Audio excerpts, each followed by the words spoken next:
بسم الله الرحمن الرحيم. إن الحمد لله نحمده ونستعينه ونستغفره ونتوب إليه ونعوذ بالله من شرور أنفسنا ومن سيئات أعمالنا. من يهده الله فلا مضل له ومن يضلل فلا هادي له، وأشهد أن لا إله إلا الله وحده لا شريك له، وأشهد أن محمدا عبده ورسوله صلى الله عليه وعلى آله وصحبه وسلم. دردرابي تون چفتوري en ɗon no bolwa haala tarbiya ɓikkoy, en bolwino tarbiya diniya imaniya, en nastino tarbiya khuluqiya, rabbirgo ɓikkoy ha dow din, ha dow ɓikkuji boɗɗi. baba ɓingel toni yoftani ɓingel cugayewol, accidi ngel jillotiri be ɓikkoy laati koy kallukoy, ngel wonnoto se holla koy sobiraɓe ɓe on ngel sobirta heɓa ngel wooda. ɓingel hande to ni ngel accama be télévision ngel laara ko ngel yiɗi fu, ngel laaran kuje bonnoje, filmeji bonnoji ɓikkoy, filmeji hande ɗi garamiya ɗi hande yiide, e filmeji ɗi bonondaji nguyka ko nandi e man, e filmeji hande bolisiya, wato ɗum wonnan ɓikkoy. E non baaba to accani ɓikkoy mum hande dede ɓe ndara ha télévision ji ɗo, ɓe ndara théâtre ji goɗɗi feere ɗon wonnoji ɓikkoy irin ɗum ɗo ka fu se hande ɓikkoy ndaytine ha majum. ɓingel haɗaka laarugo télévision amma ngel laara siryaji laatiɗi boɗɗi, ta ngel laara siryaji laatiɗi bonniɗi. ɗo ka fu ha tarbiya khuluqiya on ɓingel hollete ɗum. en andi télévision ɗum balmol on, laɓi on ta'an wakkere ɗiɗi fu, hutinirte ha khairu e bo hutinirte ha sharru. to goɗɗo hutinira ɗum ha khairu on ha ɓikkoy mum, bana internet fu banni, hutinirte ha khairu, hutinirte bo ha sharru. to hakkilana haala wurtago ɓikkoy man, anda to koye gurtake ɗo to koye jahata, anda moy on janginta koye ha lekol ɗo, no aqida maako wa'i, no koltal maako wa'i, noy gikkuji maako wa'i. ɗum ɗo bo en keɓata ɗum yahana en no en giɗi seto en mari lekolji men enen, seto en mari lekolji islamiya, rabboji ɓikkoy men ha dow diina men no woni, on en keɓata non man ɗo. to kadi baaba toni o andata dede ɗume on saloto ha saare maako, o kontrollata ɓikkoyji maako bonnoto, se o anda ɗume saloto nder saare, ɗumeji mon ɓikkoy ɗo koye mbaɗata ha yaasi, ɗum ɗo ɗum pat majum se o anda ɗum. to annabijo sallallahu alayhi wa sallam o wi innama bu'ithtu li utammima makarima al akhlaq, mi nelama ngam mi timmina tedduɗi gikkuji. to annabijo sallallahu alayhi wa sallam nde ɓe ƴami Aisha o wi khuluguhul qur'an, gikku mako ɗum alqur'an on, wato tokkago ko Allah wi e bo haɗitago ko Allah ceniɗo haɗi. to kadi khudhil afwa wa'mur bil urfi wa'rid 'anil jahilin. to kadi holla ɓikkoy haala dede yaafago,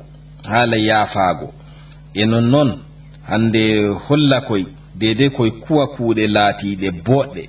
e to koy kuwi kalluɗe bo ɓaawo man ɗo koy njaawa law koy tuuba, holla koy ko woni tuubu,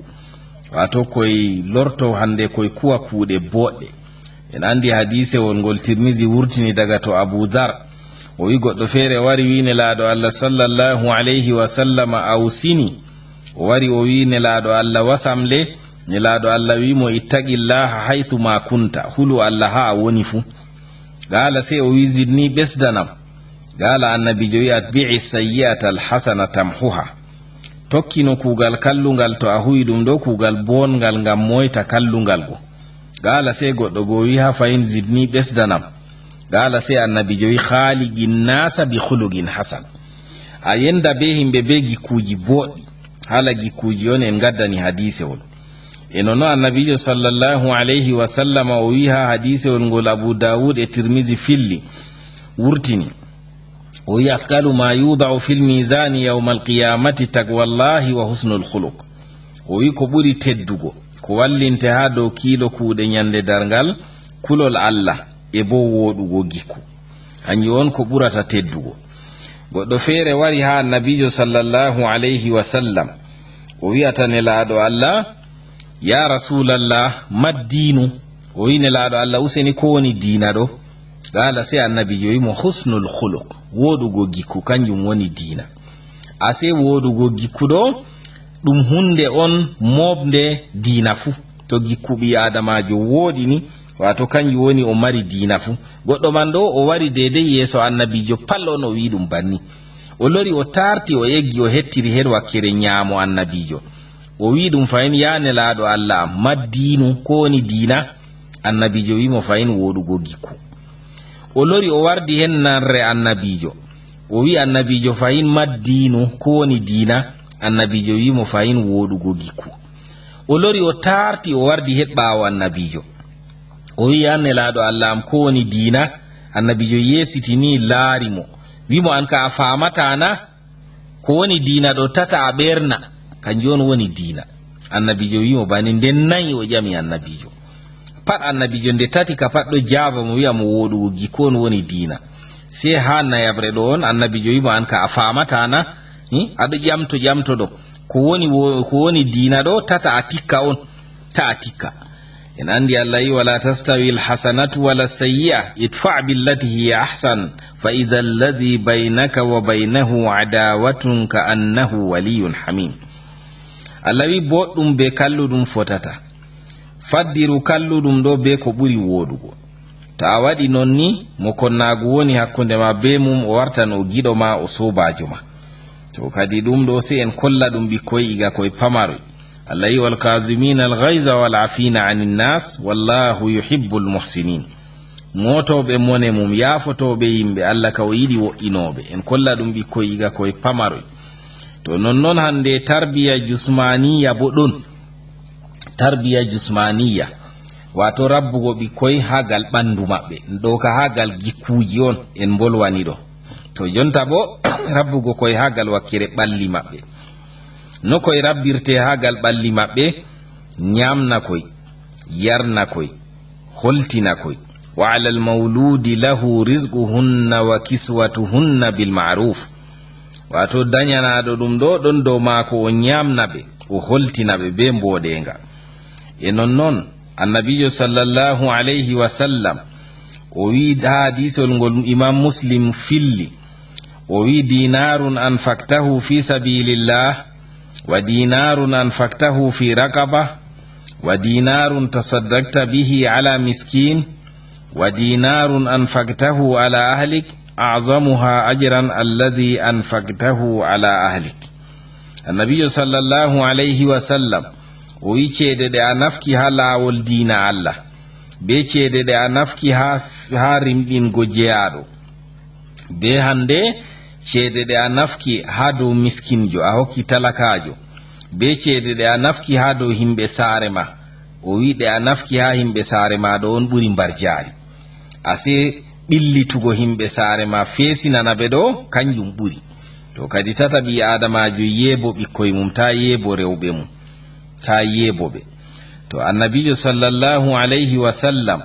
o yecci en haqqe himɓe yeebotoɓe iyalu mum ha hadisewol ngol hande abu dawud filli o wi kafa bil mar'i ithman an yudayya man yagut. hey ɓi adamajo zunubani no o yeebo mo o wurnata wato mo o sefnanta mo o nyamnata. ɓi adamajo yeebo goɗɗo mo o halfi o nyamnata o ɓilla ɗum ha ngure mum zunuba ka pat he'i haɗo. nonno riwaya muslim bo filliri kafa bil mar'i ithman an yahbisa amman yamliku quta. hey ɓi adamajo ayibeni zunubani dow o faddo ha mo o mari ngure mum o faddo o hokkay ɗum. to kadi ɗum ɗo ha nder tarbiya jusmaniya ɗum woni.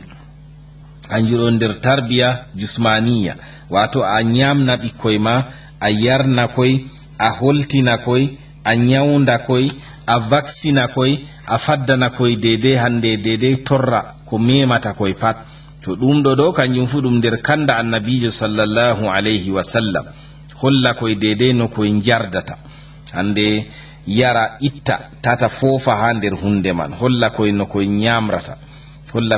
nyamrata dum do bo dum tammi wargo ha hande nediji en tammi dum wolugo inshallah. To ha nder tarbiya jismaniya holla bikkoy no koy danorto hande no koy danorto se koy dano iga law ngam koy keba hande koy pina ngam koy keba koy pina holla koy dede nediji ko nafata koy ha balli makoy be hande ko torrata koy pate he ko torrata koy ma heba koy ndayto. Annabijo wi la darara wala dirar, wala torra wala torrotirgo. Dede to godo andi hande babal nyawji don tata hosa bikkoy yara koy haton, ta hosa koy yara ha babal nyawoni do pandir tarbiya jismaniya. En andi annabijo wino wato goddo hande nyawdo ta wara ha do jamo, wato tata goddo jamo wara nasta ha do goddo nyawdo nyawrabo ta o yaha o tawa mo haton. To banni to kadi dum man do bo dum kada dum yi adamajo to ni laatake o andi nyawdon ha nokkure tata o hosa bikkoy o yara do ka fuddo ha tarbiya jismaniya kanjum wadi hosugo bikkoy wala laru dillida ha nokkuje de nyawji woni dum man do dum kada dum islama wadi to nyawtai ma ha nokkure tata a dogga e to laatake ngudon ha nokkure bo tata a yaha ha nokkure man. To enon non goddo fere wi'ata midon no ha annabijo sallallahu alaihi wa sallama sahabojo wi'ata o wi midon no ha annabijo sallallahu alaihi wa sallama sai himbe kawye wari be bi annabijo sallallahu alaihi wa sallama min nyawndotona. Annabijo wi na'am ya ibadallah nyawnde fa inna allaha lam yad'a da'an illa wada'a lahu shifaan ghayra da'in wahid qalu ma hu qala al haram. O wi'ata yo nyawnde ya onon jiyabe Allah ka wala nyaw o wadi ni ko ina o wadani go nyawndigu se nyawngotu tan woni wala nyawndigu on be jami dum nyawngu yewu annabijo wi'ata be nayewu on to kanjon woni wala lekki. To kanjum kadi wadi tata bi adamajo o nyawa bo o wi'a o nyawndatako tata bingel ma nyawa acca ngel non be nyaw se a nyawnda bikkoy ma do ka funde tarbiya jismaniya on dum woni hande rabbugo bikkoy a anda yake pewol limse de a sodanta koy e non yake gullumbo a anda limse ko koy bornoto banni a anda ndiyam dam koy jarata ndiyam man do laabi a anda dum banni tata hande bikkoy jara ndiyam mardam salte hande nyawa banni wa haka do ka fu hande tarbiya jismaniya sai a wata na dum hakkilo a anda dede bingel ngel yake kaza do ngel do mari haaje kaza yake kaza bo ngel maran haaje kaza a anda suudu mako ha koy ngoni do ande hendu do heiton hendu do nasta dede ko koy pofata hendu man wala salte irim dum do ka pada anda dum kadi hande tarbiya jismaniya ko woni hande dammudum manni a wata na bingel hakkilo ha dede ko nafata ngel ha bandu magel iga ha jamu magel iga ha nyamdu magel iga ha koltal magel dum pat a anda na ngel yakeji magel e to ngel mauni ngel nyufake a teyna ngel to ngel del a hokka ngel tegal to ngel gorgel bo a te'ana ngel dum do pat a holla ngel do ka funde tarbiya jismaniya ngam heba nafsu magel de'ita a wata na ngel hakkilo tata hande ngel nasta kuje guykinoje torroje ko de yaretede ko de podetede ko de nisbetede ko de tufetede no de gardi pat hande a wata hakkilo tata bikkoy man nasta irim kujeji man ngam dum torran bandu makoy dum torran gikuji makoy dum torran nafsu makoy bal dum torran societe pat to ni laatake koy nguy ko hoydo to ka fu tarbiya jismaniya on a wata ta hakkilo ko ngam ha tarbiya diniya fudo ka dum laarete bo. To eno non hande a daitina bikkoy hala dede kuje gedde ko torrata koy pat kala kuje gedde pat a daitina bikkoy haton a wata hakkilo an baba to laati ado mari nyawji goddi fere ko dada a nyawda ngam tata ɗi jaha ɗi ngurto ha ɓikkoy ɗo waɗa non nyawji goɗɗi feere laato doneteɗi to baba ɗo mari ɗi saroji to ɗo mari ɗi ni ɗi jahan ɗi ngurto ha ɓikkoy to irin ɗum ka fu se a watana ɗum hakkilo ɗo ka fu nder tarbiya jusmaniya go hala watango ɓandu ɓingel ma hakkilo iga ha ɗon man ɗo on a watanta ɗum hakkilo ha hoore ma an tawon a nyawda nyawji man ngam heɓa to a dañi ɓingel ma ngel laato ngel ɗon hande ngel ɗo yamɗi tata a waddana ngel masibo be hande hosugo nyawma yara hande raɓira ngel to non tarbiya agliya kanjum bo ɗon ko won tarbiya agliya bo a watana ɓingel ma hakkilo no a fernirta ngel ha hakkilo magel ɓeddo iga jangingo ngel iga hollugo ngel no ngel numirta iga hande eltirgo ngel be kuuje hande ɗe en bolwino en mbino waɗa hande ha hefta hakkilo magel heftan ɗum na waɗa kuuje piɓiɗe hokka ngel ngel firtago irin ko nandi banni kanjum woni tarbiya agliya wato hosa kuuje pijirle laatiɗe ɓeddoje hakkilo nden wara jooɗo surveya ɓikkoy man ta accida koy be majum nonnon wato jooɗo ɗo hollita koy kuje pijirle goɗɗe feere ɗon ɓeddoje hakkilo bana en mbino waɗa suura hunde man bo nande yonki nden sankita ɗum nden wi'a ɓingel hawra ɗum ha ɗum warta hunde go bana no nde woni ko nandi banni bana hosugo hunde kaare en mbino hokka ɓingel be triangle wi'a ngel wata ɗum toy fu ha babal jooɗoto ko nandi banni ɗum ɗo bo ɗum ɓeddan hande hakkilo ɓingel to kanjum won tarbiya agliya hakkilo ɓingel ɗo rabbete man to ngel ƴamima ƴamol a jaabo ngel hunde man a yecca ngel ɓingel mari ƴamde masin mari istitla yiɗi hunde pat anda ɓingel waran hosa hunde fu pusa ngam ha anda ɗume woni ha nder ton na bononda on waɗi ngel pusi hunde ɗo bal ha ngel hefta yafe bal ha ngel hefta ɗum ɗume on woni ha nder majum to banni to kadi ɗum ɗo bo se ɓi adama watana ɗum hakkilo to a yi ɓingel fijan masin andu ngel ɗo mari hakkilo ɓingel pijoyel marananaru masin ɗo ɗum alama hakkilo habdu kadi hakkilo magel man ɗo ta dilla ha mere ta hakkilo magel ɗo dilla ha mere wato hakkilo magel man ɗo hutinire ha dede kuje nafoje jangina ngel dede ande hande laatiɗe ɗe ɓiɓɓe adama mari haaje mum ɓiɓɓe adama buka to en gi ngel marngel hakkilo ɗo ngel janga kuje laatiɗe bana andal médecine ku masala ko nafata ummatore ngam ɓikkoy to mari hakkilo masin ɗo ɓe jangana en kuje laatiɗe caɗɗe ɓe jangana en kuje laatiɗe caɗɗe ɗe na ko moyjo foti faama en gerɓira ɓe ha ton heɓa ɗum nafa ummatore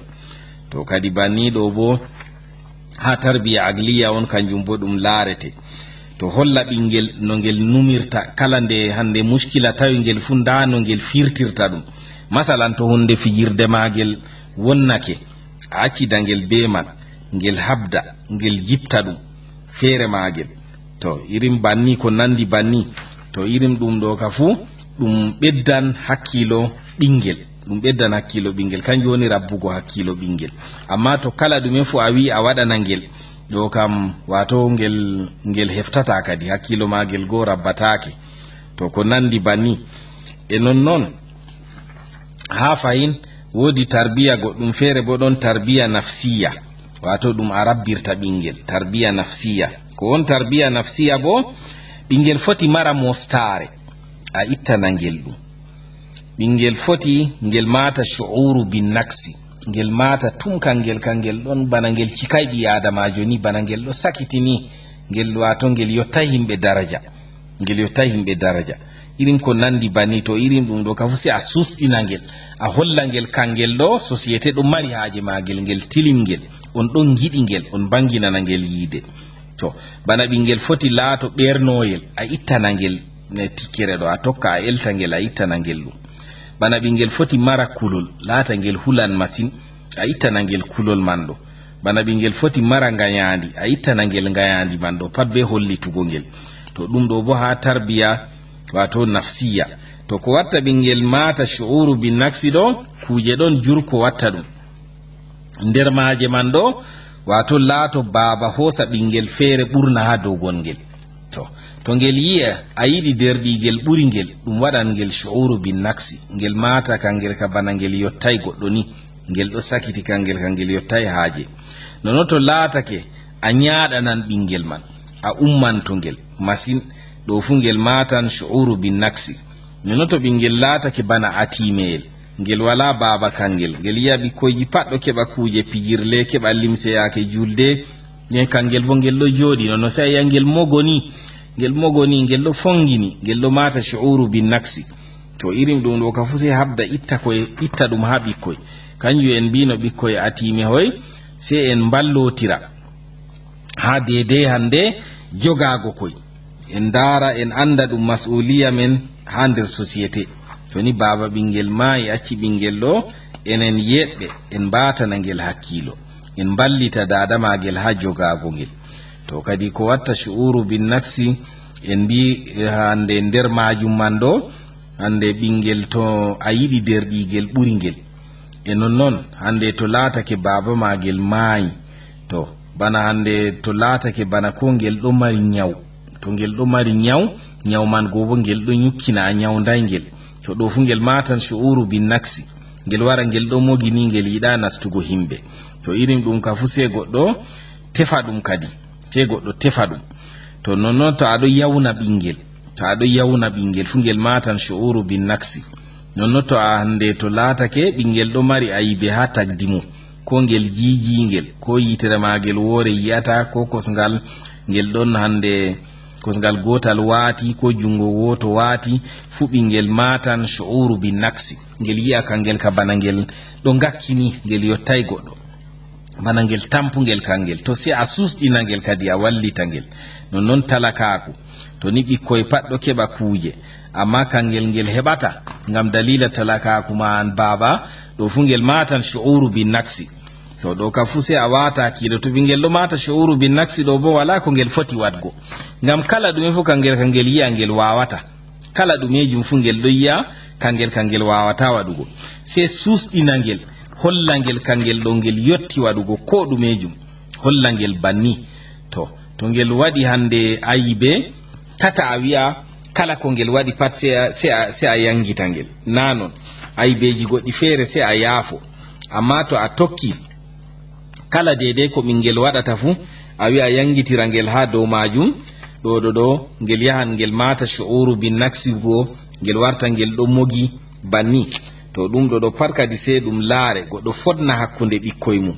annabijo sallallahu alayhi wa sallam o wi podne hakkunde ɓikkoyji mon ha dokkal. en andi goɗɗo hokkino ɓingel mum, nden o ɗawi ngotkoye feere, nde wari ha o senna annabijo sallallahu alayhi wa sallam sali, o wi wa adilu fi auladikum, ittaqullaha wa adilu fi auladikum, kule Allah ponne ha hande ɓikkoyji mon, mbaɗe adilaku, tata ɓurne woɗɓe ha dow woɗɓe. to kadi ko nandi banni ɗum ɗo sai goɗɗo watana ɗum hakkilo. ɓingel to ummake ngel ɗon mogi ɗo ni, wato ngel wala ko ngel foti waɗugo, sai goɗɗo hefta ɗume sababu mogago magel man ɗo, ko won mogago ɗo laato ɗo fongini, ɗo nyongi, nastata himɓe, wiccitoni ɗo jooɗi ɗo surwi nonnon. to kanjum ɗo sababu wonan, imma nyaw, imma on ɗon jawna ngel, imma ngel atimeyel, imma ngel nyawngel, imma ngel jijingel, ko nandi banni. to irin ɗum ɗo ka fu sai goɗɗo habda o itta ɗum ha ɓikkoy. nonnon to ɓingel ɗo mari ngayandi, o habda o itta ɗum ha ɓingel, tata ɓingel laato ngayandiyel, ngam to ngel ummodi be ngayandi ɗo, to ngel mawni ɗum ittatako. nonnon hande ɓernugo ɗo sai o habda o itta ɗum ha ɓingel iga ngel pamarel, to ngel mawniri dow ngel ɗo ɓerna man ɗo bo hande ɗum ittatako, sai ɓi adama wata hakkilo. to nonnon hande derɗiraɓe tarbiya ijtimaiya bo ɗon, tarbiya ijtimaiya, ɓi adama holla ɓingel mum no ngel wondirta be société, no ngel wondirta be saaroji magel, no ngel wondirta be heddiɗiraɓe, no ngel wondirta be hoɓɓe to ngari. sai ɗo bo ɓi adama holla ɓingel mum tarbiya ijtimaiya, wato saaro magel ɗo no ngel jogorto ɗum sei goɗɗo holla ngel ha yecca ngel wato bana rabbowo woni yeccata ngel kadi yecca ngel sei ngel ɗowtano baba magel be dada magel ha kala ko ɓe umri ngel fu rabbowo yecca ngel to ngel woldan be saroji magel ɗo ta ngel towna sautu ngel wolwa be hakkilo be neeti ngel rabbowo yecca ɓingel wato to ni hande laatake baba magel be dada magel wari nasti ngel ummo ngel daro to ɓe joɗake ngel jooɗo wato ekkitina ngel holla ngel hande hebbugo jungo saaro magel fajiri be kikiɗe ha ekkitina ngel wato yiɗugo saaro rabbowo holla ngel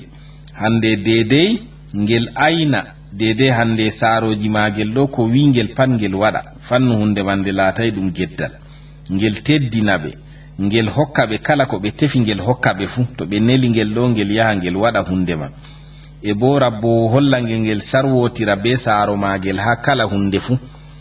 e nonnon rabbowo holla ɓingel ngel do'ana saaroji magel rabbowo holla ɓingel to koɗo ɗon hande ta ngel wara ngel jooɗo ha ɗon man ta ngel jooɗo be hoɓɓe go hande be saaroji magel ɗo yewta ko ngel ɗo laara ɗum ngel suto koɗo go ngel ɗo laara sei to saaro magel manon wi ngel jooɗo ɗo bo ngel jooɗo ngel banni ha sera amma ta ngel laara ɓe ta ngel suto ɓe hollita ngel non man medata ngel wi'a nde koɗo wari pat ngel wurto amma